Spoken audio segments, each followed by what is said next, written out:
नमस्ते, मैं हूँ अनुराधा और आप सबका अनुराधा मेडिकल क्लासेस में स्वागत करती हूँ। तो हमारा sexual reproduction in flowering plants का सबसे लास्ट यूनिट बच गया था, जिसमें मैंने बताया था कल पॉलन पिस्टिल इंटरेक्शन के बारे में, उसके बाद आर्टिफिशियल फर्टिलाइजेशन बताया था और यह भी कहा था कि हम लोग आज के इस वीडियो में लास्ट टॉपिक को कवर करेंगे, जो हमारा टॉपिक है फ्रूट। फ्रूट का मतलब हो गया फल। जो भी हम फल खाते हैं वो कैसे बनता है और कितने तरह के फल होते हैं, इन सारी चीज़ों को हम लोग डिस्कस करेंगे और जानेंगे अपने फ्रूट के बारे में। तो मैंने बहुत बार बताया है इस चैप्टर को पढ़ाने के क्रम में कि फ्रूट जो होता है पॉलन पिस्टिल इंटरेक्शन के बाद बनता है और फ्यूज़न होने के बाद आपका इंटीग्यूमेंट जो होता है वह आपका फ्रूट का बाहरी कवर बना लेता है और अंदर वाला जो पार्ट होता है वो फ्रूट बना लेता है, यानी कि फल बना लेता है। तो फ्रूट का जो वॉल होता है, यानी कि जितने भी आप फ्रूट खाते हैं उस फ्रूट के वॉल को हम लोग पेरिकार्प बोलते हैं। और अगर जैसे मैंगो है ना, मैंगो जानते हैं, आम, सब लोगों ने खाया होगा आम। आम में क्या होता है, बहुत सुंदर सी यहाँ पे पत्ती होती है, सब लोगों ने खाया होगा गर्मियों के टाइम में। और अंदर में क्या होता है, बड़ा सा गुठली होता है। तो ये जो होता है बाहर वाला भाग को हम लोग पेरिकार्प बोलते हैं, इसको छिलका को। अंदर वाले पार्ट को हम लोग मीजोकार्प बोलते हैं। और यह जो होता है गुठली, इसको हम लोग एंडोकार्प बोलते हैं। तो हम लोग मैंगो का मीजोकार्प वाला भाग खाते हैं। तो किसी भी फ्रूट में यह तीन चीज होता है, आउटर होता है, मिडिल होता है और इनर पार्ट होता है। अगर हम लोग टाइप का बात करें, फ्रूट का कितने टाइप होता है, तो बेसिकली वह तीन टाइप का होता है। यहाँ लिख दी हूँ, ट्रू फ्रूट होता है, फॉल्स फ्रूट होता है एंड पार्थेनोकार्पी फ्रूट होता है। ट्रू फ्रूट का मतलब हो गया एकदम सत्य वाला, जो रियल में फ्रूट होता है उसके बारे में बात करते हैं। तो ट्रू फ्रूट किसको बोलते हैं, जो डायरेक्टली डेवलप होता है ओवरी से। अब देखिए, ओवरी को मैंने बहुत बार बताया है कि यह किसी भी प्लांट के बीच का फीमेल रिप्रोडक्टिव पार्ट का भाग होता है। जैसे ऊपर वाला स्टिग्मा, बीच वाला स्टाइल और नीचे वाला यही आपका ओवरी है। यहीं पे पॉलन ग्रेन आकर के इकट्ठा होता है और पॉलन पिस्टिल इंटरेक्शन के बाद नीचे इस ओवरी में क्या होता है, ओव्यूल होता है। इसी ओव्यूल में एंटर करके इसी प्रकार के फ्रूट का डेवलपमेंट करता है। तो कहने का मतलब है क्या, कोई भी फ्रूट जो है इसी ओवरी से क्या होता है, इस ओवरी से जब डेवलप करता है और डेवलप करने के बाद एक आपके सामने जो फ्रूट दिखता है उसे ही हम लोग क्या बोलते हैं, ट्रू फ्रूट बोलते हैं। ट्रू फ्रूट में बहुत सारे चीज़ आ जाते हैं, बहुत टाइप के आ जाते हैं, जिसमें ज़्यादातर फ्लेशी फ्रूट आते हैं और ड्राई फ्रूट आते हैं। इसके अलावा भी एग्रीगेट फ्रूट भी होते हैं और बहुत सारे होते हैं, बट बेसिकली मैं यहाँ पे दो फ्रूट के बारे में डिस्कस कर रही हूँ क्योंकि आपके एनसीईआरटी में यही दिया हुआ है। तो फ्लेशी फ्रूट में इसका एग्जाम्पल मैंगो हो जाता है, गुआवा हो जाता है, ऑरेंज हो जाता है। फ्लेशी का मतलब ही होता है जो कुछ फुला हुआ है, कुछ खाने में बहुत आपको हेवी जैसा लग रहा है, ऐसा लग रहा है कि बीच में गुद्दा है, मांस है, ठीक है। तो ये आपका फ्लेशी फ्रूट कहलाता है। और ड्राई फ्रूट मतलब सूखा हुआ फ्रूट, जिसमें क्या होती है, ऑयल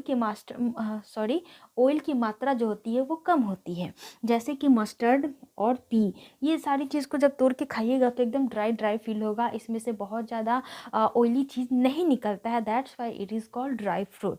तो ट्रू फ्रूट के बारे में समझ गए कि ये ओवरी से डेवलप होता है। और इसके दो एग्जांपल, जैसे ड्राई फ्रूट और मैंने क्या बताया, फ्लेशी फ्रूट के बारे में बता दिया। कैसे डेवलप हो गया ओवरी से, यह भी समझ में आ गया। नेक्स्ट अगर दूसरे टाइप का बात करें तो ये होता है फॉल्स फ्रूट, मतलब झूठा फ्रूट। झूठा फ्रूट का मतलब हो गया, जब ट्रू समझ गए कि यह ओवरी से डेवलप कर रहा है तो ऑब्वियसली फॉल्स फ्रूट में क्या हो जाएगा, यह ओवरी से डेवलप नहीं करेगा। तो जब यह ओवरी से डेवलप नहीं करेगा तो कहाँ से करेगा, यह ओवरी के अलावा कहीं और भी पार्ट से डेवलप कर जाएगा। मान लीजिए इस स्टाइल के बगल से ही डेवलप हो गया, या फिर इसका जो पिस्टिल होता है, बहुत सारे पिस्टिल से भी डेवलप कर जाते हैं। तो इस तरह के फ्रूट को हम लोग फॉल्स फ्रूट बोलते हैं।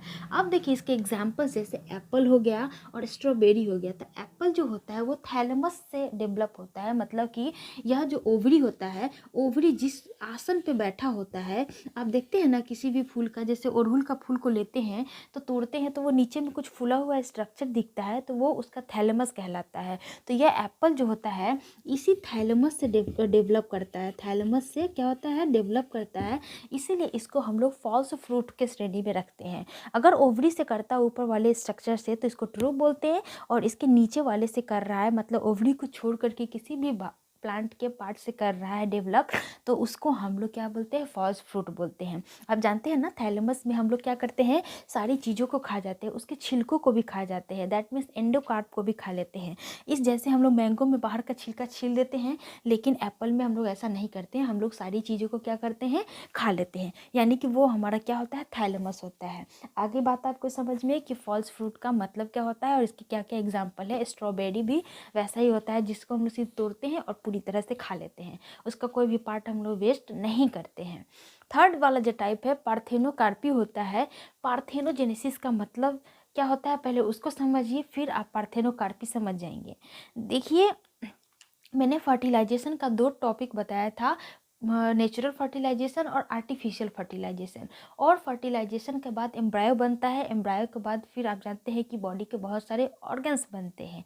प्लांट के केस में बात करें तो फर्टिलाइजेशन के बाद आपका फ्रूट बनता है और फ्लावर बनता है।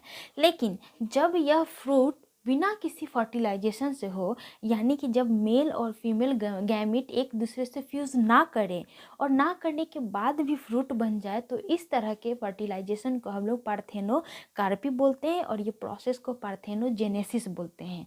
आगे बात अब आपको समझ में, यहाँ पे लिखा भी हुआ है कि डेवलप फ्रॉम अनफर्टिलाइज्ड ओवरी, मतलब कि फर्टिलाइज नहीं हो रहा है आपका ओवरी, लेकिन फिर भी आपके फ्रूट का डेवलपमेंट हो रहा है, फ्रूट बन रहा है, तो इस तरह के प्रोसेस को हम लोग पार्थेनोकार्पी फ्रूट बोलते हैं और प्रोसेस को पार्थेनोजेनेसिस बोलते हैं। जैसे कि सीड, इसमें एग्जाम्पल है बनाना। बनाना में क्या होता है, सीडलेस फ्रूट कहलाता है यह, यानी कि इसमें कोई भी किसी भी तरह का बीज नहीं होता है। तो जितने भी फ्रूट आपको दिख रहे हैं जिसमें बीज ना होते हैं और जिसमें बेसिकली आपका बनाना आ जाता है, दैट मीन्स केला जो होता है वो आपका पार्थेनोकार्पी का एग्जाम्पल होता है। आप देखते हैं ना, किसी भी फेस्टिवल वगैरह में, हिंदू धार्मिक फेस्टिवल में देखें उस सभ्यता के अनुसार, तो उसमें क्या होता है, लोग बनाना को बहुत ज़्यादा प्राइवेसी देते हैं। इसके पीछे कहीं ना कहीं लॉजिक भी है कि यह जो होता है वे विदाउट फर्टिलाइजेशन से बनता है, दैट मीन्स ये पूरी तरह प्योर होता है। और जानते हैं कि हिंदू धर्म में ज़्यादातर लोग जो होते हैं वो प्योर चीज़ों को यूज़ करना ज़्यादा अच्छा मानते हैं, और ऐसा उन लोगों में कहा भी जाता है कि प्योर जो होता है, प्योरिटी बहुत मायने रखती है हमारे जो, ऐसे तो सारे धर्मों में, सारे जितने भी रिलीजन्स है, जितने भी किसी भी चीज़ को मानते हैं, किसी भी धर्म के लोग हैं और किसी भी भगवान को मानते हैं, तो वो क्या करते हैं, वो उनके सामने अच्छा ही रखते हैं, प्योर चीज़ ही रखते हैं। लेकिन अगर हम हिंदू धर्म में देखें तो थोड़ा ये सारी चीज़ों का इम्पोर्टेंस जो है बहुत बढ़ जाता है। जैसे छठ पूजा देख लीजिए, दीपावली देख लीजिए, किसी भी प्रकार का आम पर्व भी देख लीजिए, तो उसमें लोग केला को खाते भी हैं और भगवान के सामने चढ़ाते भी हैं, बिकॉज इसको जो माना जाता है पूरी तरह प्योर होता है, किसी भी तरह से फर्टिलाइजेशन इसमें नहीं हुआ रहता है। दैट्स वाई हम लोग इसको फेस्टिवल में भी यूज़ करते हैं। आई होप आपको क्लियर हो गया होगा और आप ट्रू फ्रूट, फॉल्स फ्रूट और पार्थेनोकार्पी फ्रूट के बारे में समझ गए होंगे। अगर समझ गए हैं तो वीडियो को जल्दी जल्दी लाइक, शेयर और सब्सक्राइब भी कर दीजिएगा। लेकिन अगर आपको कोई डाउट है तो प्लीज़ कमेंट बॉक्स में ज़रूर पूछिएगा। कैसा लगा यह वीडियो, आप ज़रूर फीडबैक दीजिएगा। अगर मेरे साथ डाउट्स को क्लियर करने के लिए मेरे साथ पर्सनली जुड़ना चाहते हैं तो अनुराधा मेडिकल क्लासेस टेक्स्ट कीजिए, इंस्टाग्राम पे भी और टेलीग्राम पे भी, या फिर लिंक दिया हुआ है डिस्क्रिप्शन में, वहाँ से भी आप मुझे ज्वाइन कर सकते हैं। तो मिलते हैं एक नए टॉपिक के साथ अगले लेक्चर्स में, एक नए फ्रेश चैप्टर में हम लोग एंटर करेंगे, क्योंकि यह जो चैप्टर है आपका यहीं पे समाप्त होता है। ठीक है, तुम अपना ध्यान रखिए। मिलते हैं नेक्स्ट वीडियो में नए चैप्टर्स के साथ, नए टॉपिक के साथ। दैट मीन्स आपका ह्यूमन रिप्रोडक्शन स्टार्ट होगा। धन्यवाद। जय हिंद।